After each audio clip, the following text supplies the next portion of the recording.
कोई और पार्टी जीत गई है और सरकार बन गई है, चाहे हमें उस सरकार को धन बल से तोड़ना हो, उसके विधायकों को खरीदना पड़े, 100-100 करोड़ देके खरीद लेते हैं, सरकार गिरा लेते हैं, लोकतंत्र के बारे में सोचते ही नहीं। कांग्रेस नेता प्रियंका गांधी झारखंड दौरे पर हैं। रांची के हाई टेंशन मैदान में आयोजित जनसभा में शामिल हुई। यहां पर उन्होंने रांची से कांग्रेस प्रत्याशी यशस्विनी सहाय के लिए वोट की अपील की।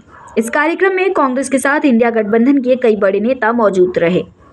इससे पहले उन्होंने गोड्डा लोकसभा क्षेत्र में भी एक जनसभा को संबोधित किया। रांची में प्रियंका गांधी समेत इंडी गठबंधन के नेताओं ने कांग्रेस प्रत्याशी यशस्विनी सहाय के लिए वोट मांगा। यशस्विनी सहाय पहली बार चुनाव लड़ रही हैं। उनका मुकाबला रांची वर्तमान सांसद संजय सेठ से है। यशस्विनी सहाय पूर्व केंद्रीय मंत्री सुबोध कांत सहाय की बेटी हैं। प्रियंका गांधी ने मंच से बेरोजगारी और महिलाओं से जुड़ी समस्याओं को लेकर भाजपा सरकार पर हमला बोला। साथ ही उन्होंने रांची स्थित HEC को लेकर कहा कि यहां के कामगारों को सालों से वेतन नहीं मिला, लेकिन इन्हीं के द्वारा बनाए गए चंद्रयान पर मोदी जी अपना श्रेय लेते हैं। बेरोजगारी चरम पर है। 45 सालों में इतनी बेरोजगारी नहीं रही। 70 करोड़ नौजवान इस देश में बेरोजगार हैं। और आज वो जमाना नहीं रहा बहनों और भाइयों कि हम बच्चों को बड़े करते थे, जैसे ही बड़े हो जाते थे मजदूरी में या खेती में लगा लेते थे। आज वो जमाना नहीं है। आज जो बेरोजगार नौजवान खड़ा है वो शिक्षित है, क्योंकि हर एक माँ बाप ने, हर एक परिवार ने, चाहे कितनी भी दूर दराज गांव का हो, चाहे कितने भी गरीब परिवार का हो, उन्होंने कोशिश की है कि अपना बच्चा शिक्षित बने, अपनी बेटी शिक्षित बने, ताकि अच्छा रोजगार मिले और भविष्य उज्जवल हो। ये सही बात है कि नहीं? मेरी बहनें बैठी हैं, आज आप चाहती हैं कि अपनी बच्चियां भी शिक्षित हो ताकि बड़ी होकर अपने पैरों पे खड़ी हो पाए। आज वो जमाना नहीं है कि शिक्षित नहीं करते हम अपने बच्चों को। तो आज जितनी भी जनता, जितने भी नौजवान बेरोजगार हैं, तमाम शिक्षित हैं। किसी ने BTech किया है, किसी ने BSc किया है, किसी ने MSc किया है, लेकिन रोजगार नहीं मिल रहा। ये बहुत बड़ी समस्या है हमारे देश के लिए, क्योंकि हमारे देश में, पूरे विश्व भर में हमारा ही एक देश है जिसमें सबसे ज्यादा नौजवान हैं। तो हमारी वर्क फोर्स भी बहुत मजबूत है।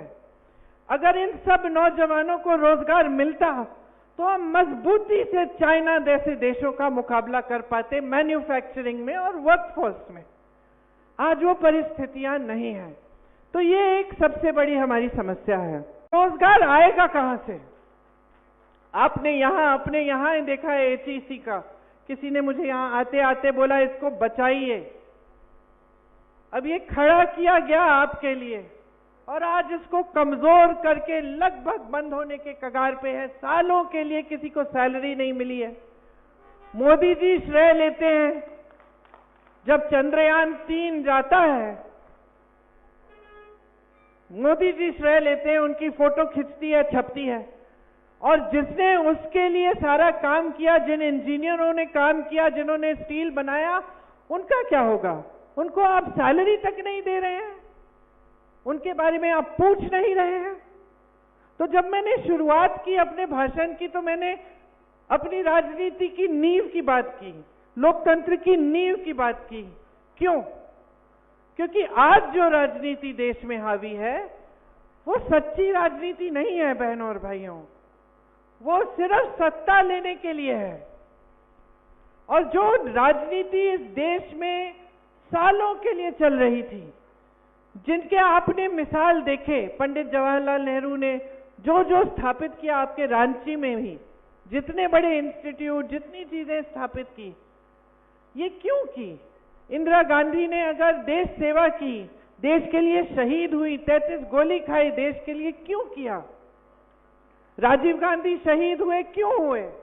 और सिर्फ मैं अपने परिवार के बारे में नहीं कह रही हूं, बहुत ऐसे नेता रहे। मनमोहन सिंह जी को देखिए, देश के लिए आजीवन समर्पित रहे, देश को कैसे आगे बढ़ाया, अर्थव्यवस्था को असली मायने से मजबूत किया। वो राजनीति आजकल नहीं चल रही है देश में। आजकल सिर्फ सत्ता को किस तरह से हासिल करना है, किस तरह से बटोर के रखना है। चाहे हमें जहां पे चुनाव जीतकर कोई और पार्टी जीत गई है और सरकार बन गई है, चाहे हमें उस सरकार को धन बल से तोड़ना हो, उसके विधायकों को खरीदना पड़े, 100-100 करोड़ देके खरीद लेते हैं, सरकार गिरा लेते हैं, लोकतंत्र के बारे में सोचते ही नहीं, जनता ने किसको चुना वो सोचते ही नहीं, कुछ भी कर लेते हैं सत्ता के लिए। चाहे फिर आपके मुख्यमंत्री की तरह मुख्यमंत्रियों को चुनाव से पहले जेल में डाल देते हैं, फर्जी मुकदमे डाल के, फर्जी बयान लेके जेल में डाल देते हैं, क्योंकि ताकि वो ठीक से लोकतंत्र के तहत चुनाव न लड़ पाए। या फिर कांग्रेस पार्टी के खाते बंद कर देते हैं कि एक पैसा खर्च ना पाए, ताकि वो भी चुनाव ठीक से लड़ ना पाए। सारी ऊपरी राजनीति है, ये हल्की है। आज हमारे प्रधानमंत्री आपके सामने आते हैं तो महंगाई का शब्द उनके मुंह से नहीं निकलता, बेरोजगारी का शब्द मुंह से नहीं निकलता। पूरी दुनिया में सबसे ज्यादा बेरोजगारी, और आप प्रधानमंत्री हैं, इतना बड़ा पद है, इतना तो आदर कर लीजिए जनता की कि इस बारे में बात तो करें। 10 सालों से सरकार चला रहे हैं, क्या बातें करते हैं आपके सामने आकर कि कांग्रेस पार्टी एक्सरे मशीन लाएगी, आपके मंगलसूत्र चुराएगी। गुजरात में तो इन्होंने कह दिया कि अगर आपके 2 भैंस हैं तो कांग्रेस पार्टी आपकी 1 भैंस चुरा लेगी। तो जहां जहां मैं जाती हूं बहनों, जहां जहां मैं जाती हूं मैं कहती हूं अपनी भैंस बांध दो, मैं आ गई हूं। वो अलग बात है कि अगर मुझे खींचनी पड़े तो खींचे आएगी भी नहीं मेरे साथ। तो बात ये है, हम हंस रहे हैं, लेकिन ये हंसने वाली बात नहीं है, ये दुख की बात है।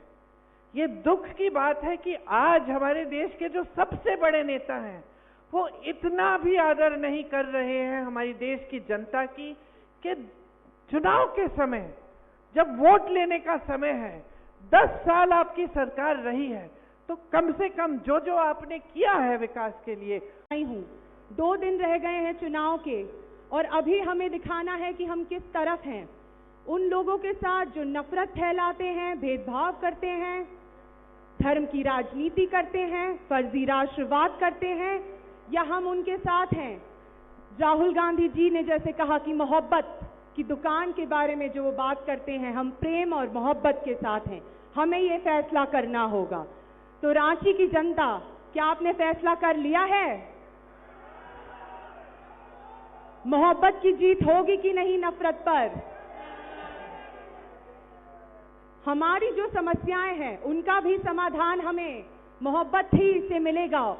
और जब राहुल गांधी जी ने जब अपने भारत जोड़ो यात्रा में लोगों का दर्द देखा, तो लोगों ने अपनी मुश्किलें उन्हें सौंपी, और उसी का निचोड़ है हमारा न्याय पत्र। वो हमारी महंगाई की समस्या हो, बेरोजगारी की समस्या हो, हमारी लड़ाई हो जल जंगल जमीन की, या हमारी लड़ाई हो अपने सांस्कृतिक और मौलिक पहचान को बचाने के लिए, अब कोई अनदेखा नहीं होने वाला है, कोई अनसुलझा नहीं रहने वाला है, सबका निचोड़ मिलेगा। पर हमें जरूरत है एक साथ खड़े होने की। तो क्या आप हमारे साथ खड़े हैं? मैं ज्यादा नहीं कहूंगी, हम अपने